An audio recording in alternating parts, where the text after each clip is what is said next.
Indian history 1858 തൊട്ട് 1885 വരെയുള്ള കാലഘട്ടത്തിലെ പ്രധാന സംഭവങ്ങളാണ് ഈ വീഡിയോയിൽ ഉൾപ്പെടുത്തിയിട്ടുള്ളത്.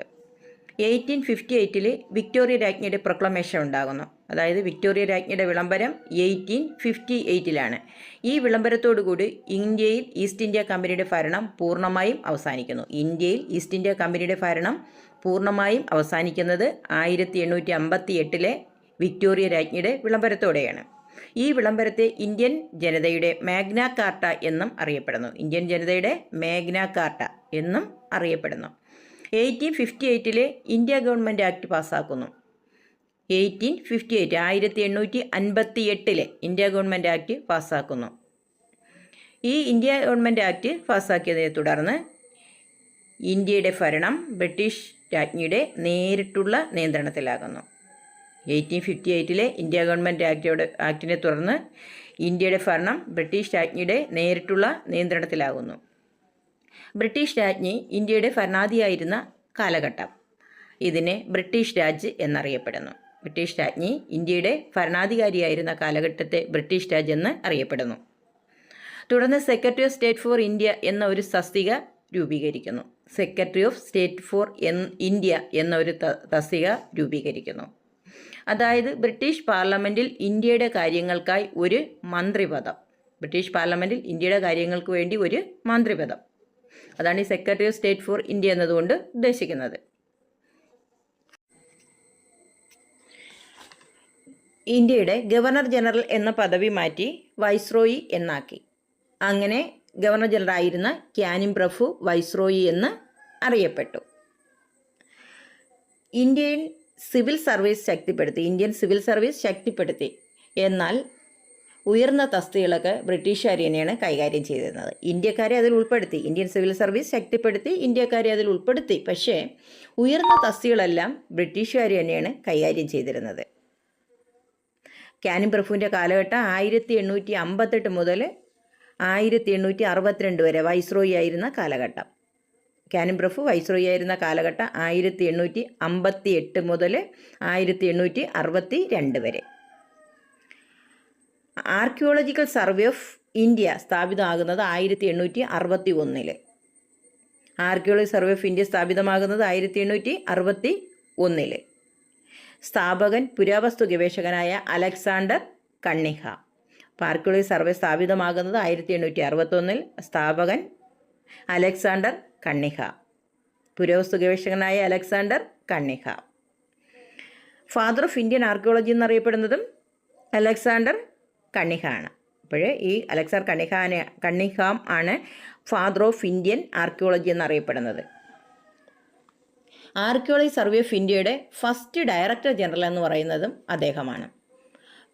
ഇമ്പോർട്ടൻറ്റ് ക്വസ്റ്റ്യൻ ആണ്. ആർക്കിയോളജിക്കൽ സർവേ ഓഫ് ഇന്ത്യയുടെ first director general Alexander കണ്ണിഹാമാണ് archaeological survey of ഇന്ത്യയുടെ ഫസ്റ്റ് ഡയറക്ടർ ജനറൽ. ഈ ഭാഗത്ത് ഇപ്പോൾ പ്രധാനപ്പെട്ട ക്വസ്റ്റ്യനായിട്ട് ഉള്ളതെന്ന് പറയുന്നത് ക്യാനിൻ പ്രഭുവിൻ്റെ കാലഘട്ടം 1858 to 1862. അതുപോലെ തന്നെ ഡോക്ടർ ഓഫ് ലാബ്സ് നിർത്തലാക്കിയത് ഈ ക്യാനിൻ പ്രഭുവിൻ്റെ കാലത്താണ്. ക്യാനിൻ പ്രഭുവിൻ്റെ കാലത്താണ് ദത്തവകാശ നിരോധന നയം നിർത്തലാക്കിയത്. അതുപോലെ ആർക്കിയോളജി സർവേ ഓഫ് ഇന്ത്യ സ്ഥാപിതമായത് ഇമ്പോർട്ടൻ്റ് ചോദ്യമാണ്. 1861 ആർക്കിയോളജിക്കൽ സർവേ ഓഫ് ഇന്ത്യ സ്ഥാപിതമാകുന്നത്. സ്ഥാപകൻ അലക്സാണ്ടർ കണ്ണിഹാമാണ്. പിന്നെ ഫാദർ ഓഫ് ഇന്ത്യൻ ആർക്കിയോളജി എന്നറിയപ്പെടുന്നത് അലക്സാണ്ടർ കണ്ണിഹാമാണ്. ആർക്കിയോളജി സർവേ ഓഫ് ഇന്ത്യയുടെ ഫസ്റ്റ് ഡയറക്ടർ ജനറൽ എന്നറിയപ്പെടുന്നതും അദ്ദേഹമാണ്. ഇന്ത്യൻ പീനൽ കോഡിൻ്റെ ശില്പി എന്നറിയപ്പെടുന്നത് തോമസ് ബാബിംഗ്ടൺ മെക്കാളെയാണ്. ഇന്ത്യൻ പീനൽ കോഡ് നിലവിൽ വരുന്നത് 1862 ക്യാനിൻ പ്രഭുവിൻ്റെ കാലഘട്ടം നേരത്തെ പറഞ്ഞ് 1858 മുതൽ 1862 വരെയാണെന്ന്. ഈ 1862 ഇന്ത്യൻ പീനൽ കോഡ് നിലവിൽ വരുന്നത്. അതായത് ക്യാനിൻ പ്രഭുവിൻ്റെ കാലഘട്ടത്ത്. ഇതിൻ്റെ ശില്പി തോമസ് ബാബിംഗ്ടൺ മെക്കാളെ. 1834 ഒന്നാം നിയമ കമ്മീഷൻ രൂപീകരിച്ചു. ഇതിൻ്റെ ചെയർമാനായിരുന്നു അദ്ദേഹം. അപ്പോൾ 1834 രൂപീകരിച്ച ഒന്നാം നിയമ കമ്മീഷൻ്റെ ചെയർമാനായിരുന്നു തോമസ് ബാബിൾഡൻ മെക്കാളെ. ഈ കമ്മീഷനിലാണ് ഇന്ത്യൻ പീനൽ കോഡിൻ്റെ കരട് രൂപം തയ്യാറാക്കിയത്. അപ്പോൾ 1834 ഒന്നാം നിയമ കമ്മീഷൻ രൂപീകരിക്കുന്നു. അതിൻ്റെ ചെയർമാനായിരുന്നു തോമസ് ബാബിൾഡൻ മെക്കാളെ. ആ കമ്മീഷനിലാണ് ഇന്ത്യൻ പീനൽ കോഡിൻ്റെ കരട് രൂപം തയ്യാറാക്കിയത്. ഇന്ത്യൻ ക്രിമിനൽ വ്യവസ്ഥയുടെ അടിസ്ഥാന ശിലയായാണ് ഇന്ത്യൻ പീനൽ കോഡ് നിലകൊള്ളുന്നത്. അപ്പോൾ Indian penal code Indian criminal വ്യവസ്ഥയുടെ അടിസ്ഥാന ശിലയായിട്ട് നിലകൊള്ളുന്നു. എന്നാൽ 2024 ജൂലൈ 1 മുതൽ ഇന്ത്യൻ പീനൽ കോഡിന് പകരം ഭാരതീയ ന്യായ സംഹിത നിലവിൽ വന്നു. 2024 ജൂലൈ 1 മുതൽ ഇന്ത്യൻ പീനൽ കോഡിന് പകരം എന്തോന്നാണ് അറിയപ്പെട്ടത്? ഭാരതീയ ന്യായ സംഹിത നിലവിൽ വന്നു. അപ്പോൾ 2024 ജൂലൈ 1 മുതൽ ഇന്ത്യൻ പീനൽ കോഡിന് പകരം ഭാരതീയ ന്യായ സംഹിത നിലവിൽ വരുന്നു. ഇപ്പോൾ ഈ ഭാഗത്ത് പറഞ്ഞതിൽ ഇമ്പോർട്ടൻ്റ് എന്ന് പറയുന്നത് ഇന്ത്യൻ പീനൽ കോഡ് നിലവിൽ വന്നത് 1862. ഇതിൻ്റെ ശില്പി തോമസ് ബാബിൾഡൻ മെക്കാളെ. ഒന്നാം നിയമ കമ്മീഷൻ 1834 രൂപീകരിച്ച് അതിൻ്റെ ചെയർമാനായിരുന്നു അദ്ദേഹം. ഈ കമ്മീഷനിലാണ് ഇന്ത്യൻ പീനൽ കോഡിൻ്റെ കരട് രൂപം തയ്യാറാക്കിയത്. ഇന്ത്യൻ ക്രിമിനൽ വ്യവസ്ഥയുടെ അടിസ്ഥാന ശിലയായി നിലകൊള്ളുന്നതാണ് Indian penal code. Indian penal code പാസ്സാക്കുന്നത് 1860 ഒക്ടോബർ 6, എന്നാൽ നിലവിൽ വരുന്നത് 1862 ജനുവരി 1. അപ്പോൾ ഇന്ത്യൻ പീനൽ കോഡ് പാസ്സാക്കുന്നത് 1860 ഒക്ടോബർ 6-നാണ്, എന്നാൽ നിലവിൽ വരുന്നത് 1862 ജനുവരി 1. ദെൻ ഇന്ത്യയിലെ ആദ്യ ഹൈക്കോർട്ട് കൽക്കട്ട ഹൈക്കോർട്ട് 1862 ജൂലൈ 1 നിലവിൽ വരുന്നു. ഇന്ത്യയിലെ ആദ്യ ഹൈക്കോർട്ട് കൽക്കട്ട ഹൈക്കോർട്ട്. മറ്റ് ഹൈക്കോർട്ടുകളായ മദ്രാസ് ഹൈക്കോർട്ട്, ബോംബെ ഹൈക്കോർട്ട് ഇതെല്ലാം 1862 നിലവിൽ വരുന്നത്. അപ്പോൾ 1862 മദ്രാസ് ഹൈക്കോർട്ട്, ബോംബെ ഹൈക്കോർട്ട് ഇതെല്ലാം 1862 തന്നെയാണ് നിലവിൽ വരുന്നത്. എന്നാൽ ഇന്ത്യയിലെ ആദ്യ ഹൈക്കോർട്ട് കൽക്കട്ട ഹൈക്കോർട്ടാണ്. അത് 1862 ജൂലൈ 1 നിലവിൽ വരുന്നു. കൽക്കട്ട ഹൈക്കോർട്ട് ബ്രിട്ടീഷ് ഇന്ത്യയിലെ ആദ്യ ഹൈക്കോർട്ടും ആണ്. ലോർഡ് കാനിങ് പ്രഭുവിന് ശേഷം ലോർഡ് എൽജിൻ വൈസ്രോയിയാകുന്നു. വഹാബി പ്രസ്ഥാനം അമർച്ച ചെയ്തത് എൽജിൻ പ്രഭുവാണ്. ലോർഡ് കാനിങ്ങിന് ശേഷം ലോർഡ് എൽജിൻ വൈസ്രോയിയാകുന്നു. അദ്ദേഹം വഹാബി പ്രസ്ഥാനത്തെ അമർച്ച ചെയ്യുന്നു. ഈ വഹാബി പ്രസ്ഥാനം എന്ന് പറഞ്ഞാൽ ഒരു മുസ്ലിം പ്രസ്ഥാനമാണ്. ഇത് ഇന്ത്യയിൽ സ്ഥാപിച്ചത് സയ്യിദ് അഹമ്മദ് ബറേൽവിയാണ്. ഇന്ത്യയിൽ സ്ഥാപിച്ചത് സയ്യിദ് അഹമ്മദ് ബറേൽവിയാണ് വഹാബി പ്രസ്ഥാനം ഇന്ത്യയിൽ ആരംഭിച്ചത്. ഈസ്റ്റ് ഇന്ത്യ അസോസിയേഷൻ സ്ഥാപിച്ചത് 1866 ദാദാബായ് നവറോജി ലണ്ടനിൽ. അപ്പോൾ ഈസ്റ്റ് ഇന്ത്യ അസോസിയേഷൻ സ്ഥാപിച്ചത് ദാദാബായ് നവറോജിയാണ്. 1866 ലണ്ടനിലാണ്. വോയിസ് ഓഫ് ഇന്ത്യ എന്ന പത്രത്തിൻ്റെ സ്ഥാപകൻ ദാദാബായ് നവറോജി.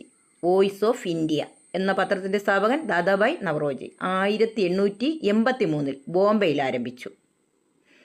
ഇന്ത്യൻ അസോസിയേഷൻ സ്ഥാപിച്ചത് സുരേന്ദ്രനാഥ ബാനർജിയും ആനന്ദമോഹൻ ബോസും ചേർന്നാണ്. 1876 കൊൽക്കട്ടയിൽ വെച്ചാണ്. ഈസ്റ്റ് ഇന്ത്യ അസോസിയേഷൻ സ്ഥാപിച്ചത് ദാദാബായ് നവറോജി ലണ്ടനിൽ 1866. ഇന്ത്യൻ അസോസിയേഷൻ സ്ഥാപിച്ചത് സുരേന്ദ്രനാഥ ബാനർജിയും ആനന്ദമോഹൻ ബോസും ചേർന്ന് 1876 കൊൽക്കട്ടയിൽ വെച്ചാണ്. 1872 ഇന്ത്യയിലെ വൈസ്രോയി മേയോ പ്രഭു ഇന്ത്യയിൽ വെച്ച് വധിക്കപ്പെട്ടു. അപ്പോൾ 1872 ഇന്ത്യയിലെ വൈസ്രോയിയായിരുന്ന മേയോ പ്രഭു ഇന്ത്യയിൽ വെച്ച് വധിക്കപ്പെട്ടു. ഇന്ത്യയിൽ വെച്ച് വധിക്കപ്പെട്ട ഏക വൈസ്രോയി ആരെന്ന് ചോദിച്ചാൽ അത് ലോർഡ് മേയോ ആണ്. 1872 ആൻഡമാൻ നിക്കോബാർ ദ്വീപിലെ പോർട്ട് ബ്ലെയറിൽ വെച്ചാണ് അദ്ദേഹം വധിക്കപ്പെടുന്നത്. അഫ്ഗാൻ കുറ്റവാളിയായ ഷെർ അലിയാണ് അദ്ദേഹത്തെ വധിച്ചത്. ഇന്ത്യയിൽ ആദ്യ സെൻസസ് നടന്നത് 1872. അപ്പോൾ ഫസ്റ്റ് സെൻസസ് ഇന്ത്യയിൽ നടന്നത് 1872 മേയോ പ്രഭുവിൻ്റെ കാലത്താണ്. എന്നാൽ ഇതൊരു സമ്പൂർണ്ണ സെൻസസ് അല്ല. അതായത് രാജ്യത്തിൻ്റെ എല്ലാ ഭാഗത്തും ഒരേ സമയം നടന്ന ഒരു സെൻസസ് ആയിരുന്നില്ല. അപ്പോൾ സമ്പൂർണ്ണ സെൻസസ് നടന്നത് 1881-ലാണ്. 1881 റെഗുലർ സെൻസസ് നടന്നത്. അത് റിപ്പൺ പ്രഭുവിൻ്റെ കാലത്താണ്. അതിനുശേഷം ഓരോ 10 വർഷം കൂടുമ്പോഴും സെൻസസ് എടുത്തു വന്നു. ഇന്ത്യൻ സെൻസസിൻ്റെ പിതാവ് എന്നറിയപ്പെടുന്നത് ലോർഡ് റിപ്പൺ പ്രഭുവാണ്. അപ്പോൾ റിപ്പൺ പ്രഭുവിനെയാണ് ഇന്ത്യൻ സെൻസസിൻ്റെ പിതാവ് എന്നറിയപ്പെടുന്നത്. സ്വതന്ത്ര ഇന്ത്യയിലെ ആദ്യത്തെ സെൻസസ് 1951. അവസാന സെൻസസ് 2011. 2021 നടക്കേണ്ട സെൻസസ് കോവിഡിൻ്റെ വ്യാപനം മൂലം നടക്കാതെ പോയി, അതായത് മുടങ്ങിപ്പോയി. 1878 വെർണാക്കുലർ പ്രസ് ആക്റ്റും ആംസ് ആക്റ്റും പാസ്സാക്കുന്നത് ലോർഡ് ലിട്ടൺ പ്രഭുവിൻ്റെ കാലത്ത്. ഏതൊക്കെയാണ് വെർണാക്കുലർ പ്രസ് ആക്റ്റും ആംസ് ആക്റ്റും പാസ്സാക്കുന്നത്? ബ്രിട്ടീഷ് ഇന്ത്യയിലെ പ്രാദേശിക ഭാഷയിലുള്ള പത്രങ്ങളുണ്ടായിരുന്ന ഈ പത്രങ്ങളുടെ സ്വാതന്ത്ര്യം ഇല്ലാതാക്കാൻ വേണ്ടിയാണ് ലിട്ടൺ പ്രഭു ഈ നിയമം പാസ്സാക്കിയത്.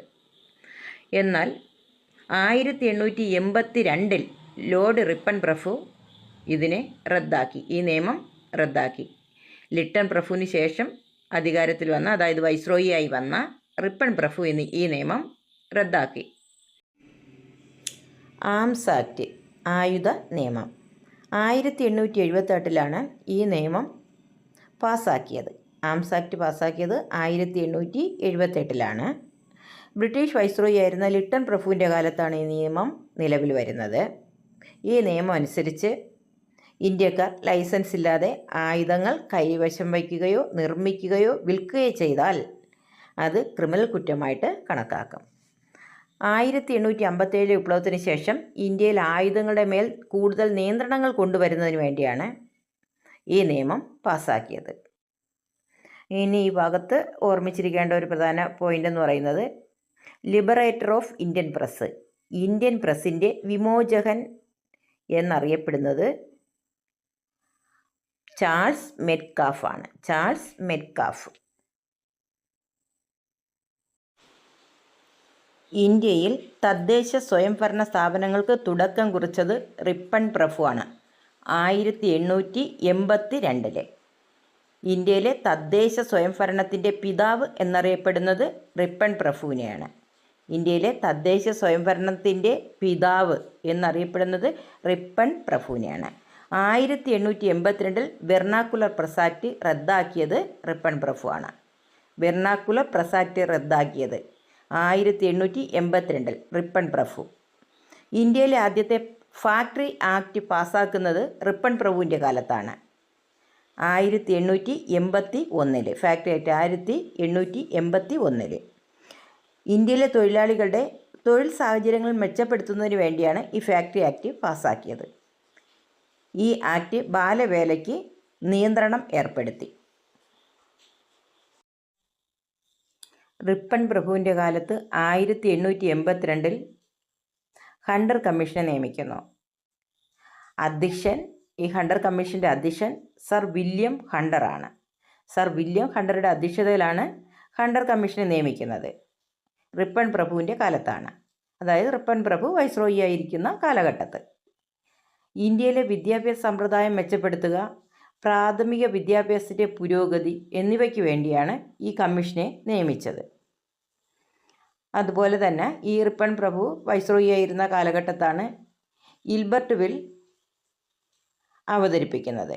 ഇൽബർട്ട് ബില്ല്, അതായത് ഈ ഇൽബർട്ട് ബില്ല് കൊണ്ട് ഉദ്ദേശിക്കുന്നത് യൂറോപ്യൻ കുറ്റവാളികളെ വിചാരണ ചെയ്യാൻ ഇന്ത്യൻ ജില്ലാ മജിസ്ട്രേറ്റുമാരെ അനുവദിക്കുന്നത് ബില്ലാണിത്. അതായത് യൂറോപ്യൻ കുറ്റവാളികളെ വിചാരണ ചെയ്യാൻ ഇന്ത്യൻ ജില്ലാ മജിസ്ട്രേറ്റുമാരെ അനുവദിക്കുന്ന ഒരു ബില്ലാണ് ഇൽബർട്ട് ബില്ല്. എന്നാൽ യൂറോപ്യന്മാർ ശക്തമായി ഈ ബില്ലിനെ എതിർത്തു. പിന്നീട് ചില ഭേദഗതികളോടെ ഈ ബില്ല് നടപ്പിലാക്കി. ഈ ഭാഗത്തെ ഇമ്പോർട്ടൻ്റ് ക്വസ്റ്റ്യൻസ് എന്ന് പറയുന്നത് തദ്ദേശ സ്വയംഭരണ സ്ഥാപനത്തിൻ്റെ പിതാവ്, ഇന്ത്യയിൽ ആദ്യമായി ഫാക്ടറി നിയമം പാസ്സാക്കിയത്, ഇന്ത്യയിൽ ആദ്യമായി റെഗുലർ സെൻസസ് തുടങ്ങിയത് ഏത് വൈസ്രോയിയുടെ കാലത്ത്, ഗിൽബർട്ട് വിൽ വിവാദവുമായി ബന്ധപ്പെട്ട വൈസ്രോയി, ആയുധ നിയമം പിൻവലിച്ച വൈസ്രോയി, ഹണ്ടർ കമ്മീഷനെ നിയമിച്ച വൈസ്രോയി. ഇതിൻ്റെയൊക്കെ answer Ripon പ്രഭുവാണ്.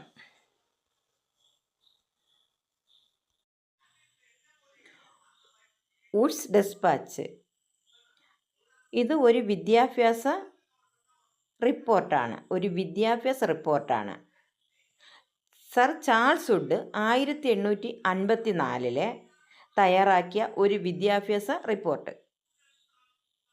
British east India കമ്പനിയുടെ കൺട്രോൾ ബോർഡിൻ്റെ പ്രസിഡൻ്റായിരുന്നു സർ ചാൾസ് വുഡ്. അദ്ദേഹം തയ്യാറാക്കി ഇന്ത്യയിലെ അന്നത്തെ ഗവർണർ ജനറൽ ആയിരുന്ന ലോർഡ് ഡെൽഹൌസിക്ക് മുന്നിൽ വെച്ച ഒരു വിദ്യാഭ്യാസ രേഖയാണ് വുഡ്സ് ഡെസ്പാച്ച്. അതായത് ഇന്ത്യയിലെ വിദ്യാഭ്യാസ സമ്പ്രദായം മെച്ചപ്പെടുത്തുക എന്ന ലക്ഷ്യത്തോടു കൂടി അദ്ദേഹം തയ്യാറാക്കിയ ഒരു വിദ്യാഭ്യാസ റിപ്പോർട്ടാണ് ഈ വുഡ്സ് ഡെസ്പാച്ച് എന്നറിയപ്പെടുന്നത്. ഇതിനെ ഇന്ത്യൻ വിദ്യാഭ്യാസത്തിൻ്റെ മാഗ്ന കാർട്ട എന്നും അറിയപ്പെടുന്നു. മദ്രാസ് മഹാജനസഭ സ്ഥാപിക്കുന്നത് 1884 ഒരു ഇന്ത്യൻ ദേശീയവാദ സംഘടനയായിരുന്നു അത്. ഇത് സ്ഥാപിച്ചത് M Veeraraghavachariar, G Subramania Iyer, P Ananda Charlu എന്നിവർ ചേർന്നാണ്. ഇതിൻ്റെ ആദ്യ പ്രസിഡന്റ് പി രംഗയ്യ നായിഡു ആണ് ഇതിൻ്റെ ആദ്യ പ്രസിഡന്റ്. മദ്രാസ് മഹാജനസഭ സ്ഥാപിച്ചത് 1884.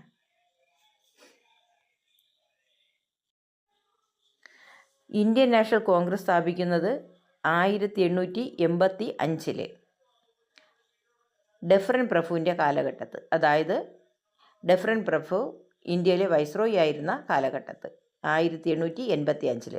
അദ്ദേഹം വൈസ്രോയി ആയിരുന്ന കാലഘട്ടം 1884 മുതൽ 1888 വരെയാണ്. ഇന്ത്യൻ നാഷണൽ കോൺഗ്രസ് സ്ഥാപിക്കുന്നത് 1885. സ്ഥാപകൻ A O. Hume, Allan Octavian Hume. അദ്ദേഹം ഒരു ബ്രിട്ടീഷ് സിവിൽ സർവീസ് ഓഫീസറായിരുന്നു. ഈ എ.ഒ. ഹ്യൂം ഒരു ബ്രിട്ടീഷ് സിവിൽ സർവീസ് ഓഫീസറായിരുന്നു. ഈ ഇന്ത്യൻ നാഷണൽ കോൺഗ്രസിൻ്റെ ആദ്യ സമ്മേളനം നടക്കുന്നത് ബോംബെയിൽ വെച്ചാണ് 1885 ഡിസംബർ 28. ആദ്യ സമ്മേളനം ബോംബെയിൽ 1885 ഡിസംബർ 28. ബോംബെയിൽ ഗോകുൽദാസ് തേജ്പാൽ സംസ്കൃത കോളേജിൽ വെച്ചാണ് ആദ്യ സമ്മേളനം നടക്കുന്നത്. ഇതിൻ്റെ ആദ്യ സെക്രട്ടറി എന്ന് പറയുന്നത് എ.ഒ. ഹ്യൂം ആണ്. ആദ്യ ജനറൽ സെക്രട്ടറിയും എ.ഒ. ഹ്യൂം ആണ്. ഇതിൻ്റെ ഇന്ത്യൻ നാഷണൽ കോൺഗ്രസിൻ്റെ ആദ്യ president W.C. Banerjee. Indian national കോൺഗ്രസിൻ്റെ ആദ്യ പ്രസിഡന്റ് W.C. ബാനർജി. മറ്റ് നേതാക്കൾ, അതായത് ഇതിലെ ഇന്ത്യൻ നാഷണൽ കോൺഗ്രസിൻ്റെ മറ്റു പ്രധാന നേതാക്കന്മാരെന്ന് പറയുന്നത് ദാദാഭായ് നവറോജി, വി.ഒ. ചിദംബരം പിള്ള, സുബ്രഹ്മണ്യർ, W.C. ബാനർജി തുടങ്ങിയവരാണ്. ആദ്യ സമ്മേളനത്തിൽ 72 പ്രതിനിധികൾ പങ്കെടുത്തു. ഇന്ത്യയുടെ വിവിധ ഭാഗങ്ങളിൽ നിന്ന് 72 പ്രതിനിധികൾ പങ്കെടുത്തു. ആദ്യ പ്രസിഡന്റ് W.C. ബാനർജിയാണ്. കോൺഗ്രസ് എന്ന പേര് നിർദ്ദേശിച്ചത് ദാദാഭായ്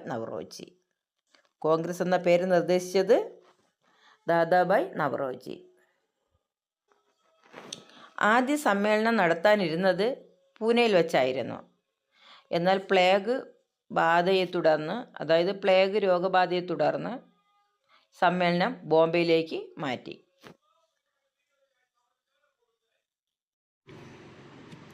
ഇന്ത്യൻ നാഷണൽ കോൺഗ്രസിൻ്റെ ആദ്യ സമ്മേളനത്തിൽ ആദ്യ പ്രമേയം അവതരിപ്പിച്ചത് ജി സുബ്രഹ്മണ്യ അയ്യർ. ഇന്ത്യൻ നാഷണൽ കോൺഗ്രസിൻ്റെ രണ്ടാമത്തെ സമ്മേളനം നടന്നത് 1886. പ്രസിഡന്റ് ദാദാഭായ് നവറോജി. എവിടെ വെച്ചാണ്? കൊൽക്കത്തയിൽ വെച്ച് രണ്ടാമത്തെ സമ്മേളനം നടന്നു. ദാദാഭായ് നവറോജിയാണ് പ്രസിഡന്റ്. 1886. മൂന്നാമത്തെ സമ്മേളനം നടന്നത് മദ്രാസിൽ വെച്ച് 1887. പ്രസിഡൻറ്റ് ബദറുദ്ദീൻ തയാബ്ചി. ആദ്യ സമ്മേളനം നടന്നത് 1885. President WC Banerjee. രണ്ടാമത്തത് 1886, ദാദാഭായ് നവറോജി. മൂന്നാമത്തത് 1887, ബദറുദ്ദീൻ തയാബ്ചി. രണ്ടാമത്തെ സമ്മേളനം നടന്ന എവിടെ വെച്ചാണ്? അധ്യക്ഷനാരാണ്? ദാദാഭായ് നവറോജി. സമ്മേളനം നടന്നത് കൊൽക്കത്തയിൽ വെച്ച്. മൂന്നാമത്തത് മദ്രാസിൽ വെച്ച് 1887. ബദറുദ്ദീൻ തയാബ്ജിയാണ് പ്രസിഡൻറ്റ് മൂന്നാമത്തെ സമ്മേളനത്തിൽ. ഇന്ത്യൻ നാഷണൽ കോൺഗ്രസിൻ്റെ അധ്യക്ഷനായ ആദ്യത്തെ മുസ്ലിം ആരായിരുന്നു എന്ന് ചോദിച്ചാൽ ബദറുദ്ദീൻ തയാബ്ചി.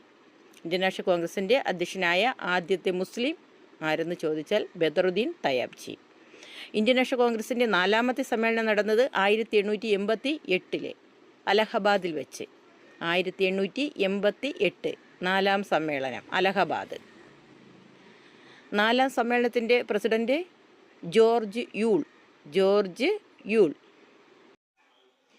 ഇന്ത്യൻ നാഷണൽ കോൺഗ്രസിൻ്റെ പ്രസിഡൻ്റായ ആദ്യ വിദേശി ജോർജ് യൂളാണ്. ഇന്ത്യൻ നാഷണൽ കോൺഗ്രസിൻ്റെ പ്രസിഡൻ്റായ ആദ്യ വിദേശിയും ജോർജ് യൂളാണ്. ഇനി 2 തവണ ഇന്ത്യൻ നാഷണൽ കോൺഗ്രസിൻ്റെ പ്രസിഡൻ്റായ വിദേശി വില്യം വെണ്ടർബേൺ. 1889 ബോംബെ സമ്മേളനത്തിലും 1910 അലഹബാദ് സമ്മേളനത്തിലും. ഇന്ത്യൻ നാഷണൽ കോൺഗ്രസിൻ്റെ പ്രസിഡൻ്റായ 2 തവണ പ്രസിഡൻ്റായ വിദേശി എന്ന് പറയുന്നത് വില്യം വെണ്ടർബേൺ. 1889 ബോംബെ സമ്മേളനം, 1910 അലഹബാദ് സമ്മേളനം. ഇനി മറ്റു വിദേശികൾ ആൽഫ്രഡ് വെബ് 1894 മദ്രാസ് സമ്മേളനം. ഇന്ത്യൻ നാഷണൽ കോൺഗ്രസിൻ്റെ 1894 മദ്രാസ് സമ്മേളനത്തിൽ വെച്ചാണ് ആൽഫ്രഡ് വെബ് ഇന്ത്യൻ നാഷണൽ കോൺഗ്രസിൻ്റെ പ്രസിഡൻ്റ് ആകുന്നത്. Then sir Henry cotton 1904 Bombay സമ്മേളനത്തിൽ. 1904 ബോംബെ സമ്മേളനത്തിലാണ്. ആനി ബെസൻറ്റ് 1917 കൽക്കട്ട സമ്മേളനത്തിൽ. 1917 കൽക്കട്ട സമ്മേളനത്തിലാണ് ആനി ബെസൻറ്റ് ഇന്ത്യൻ നാഷണൽ കോൺഗ്രസിൻ്റെ പ്രസിഡൻ്റ് ആകുന്നത്. ഇന്ത്യൻ നാഷണൽ കോൺഗ്രസിൻ്റെ പ്രസിഡൻ്റായ ആദ്യ വനിത ആനി ബെസൻ്റാണ്. ഇന്ത്യൻ നാഷണൽ കോൺഗ്രസിൻ്റെ പ്രസിഡൻ്റായ ആദ്യ വനിത ആനി ബെസൻ്റാണ്. അവർ അയർലൻഡുകാരിയായിരുന്നു. ഇന്ത്യൻ നാഷണൽ കോൺഗ്രസിൻ്റെ പ്രസിഡൻ്റായ ആദ്യ ഇന്ത്യൻ വനിത സരോജിനി നായിഡു. 1925 കാൺപൂർ സമ്മേളനത്തിലാണ്. ഇപ്പോൾ ഇന്ത്യൻ നാഷണൽ കോൺഗ്രസിൻ്റെ പ്രസിഡൻ്റായ ആദ്യ ഇന്ത്യൻ വനിത സരോജിനി നായിഡു കാൺപൂർ സമ്മേളനത്തിൽ. ഇന്ത്യയുടെ വാനമ്പാടി എന്ന് വിശേഷിപ്പിക്കുന്നത് സരോജിനി നായിഡുവിനെയാണ്. ഇങ്ങനെ വിശേഷിപ്പിച്ചത് ഗാന്ധിജിയാണ്. ഇന്ത്യയുടെ വാനമ്പാടി എന്ന് സരോജിനി നായിഡുവിനെ വിശേഷിപ്പിച്ചത് ഗാന്ധിജിയാണ്. ഇന്ത്യൻ നാഷണൽ കോൺഗ്രസിൻ്റെ പ്രസിഡൻ്റായ ഏറ്റവും പ്രായം കുറഞ്ഞ വ്യക്തി അബ്ദുൽ കലാം ആസാദ്. മൗലാന അബ്ദുൽ കലാം ആസാദ് 1923 ഡൽഹി സമ്മേളനത്തിലാണ്. അതായത് 1923 ഡൽഹി നടന്ന ഒരു സ്പെഷ്യൽ സമ്മേളനം, അതിലായിരുന്നു. പ്രസിഡൻ്റ് ആകുമ്പോൾ അദ്ദേഹത്തിൻ്റെ പ്രായം 35 വയസ്സായിരുന്നു. സ്വതന്ത്ര ഇന്ത്യയിലെ ആദ്യത്തെ വിദ്യാഭ്യാസ മന്ത്രി മൗലാന അബ്ദുൽ കലാം ആസാദാണ്. അദ്ദേഹത്തിൻ്റെ ജന്മദിനമായ നവംബർ 11 ദേശീയ വിദ്യാഭ്യാസ ദിനമായി ആചരിക്കുന്നത്. ഇപ്പോൾ ദേശീയ വിദ്യാഭ്യാസ ദിനമായി ആചരിക്കുന്നത് നവംബർ 11 മൗലാന അബ്ദുൽ കലാം ആസാദിൻ്റെ ജന്മദിനമാണ്.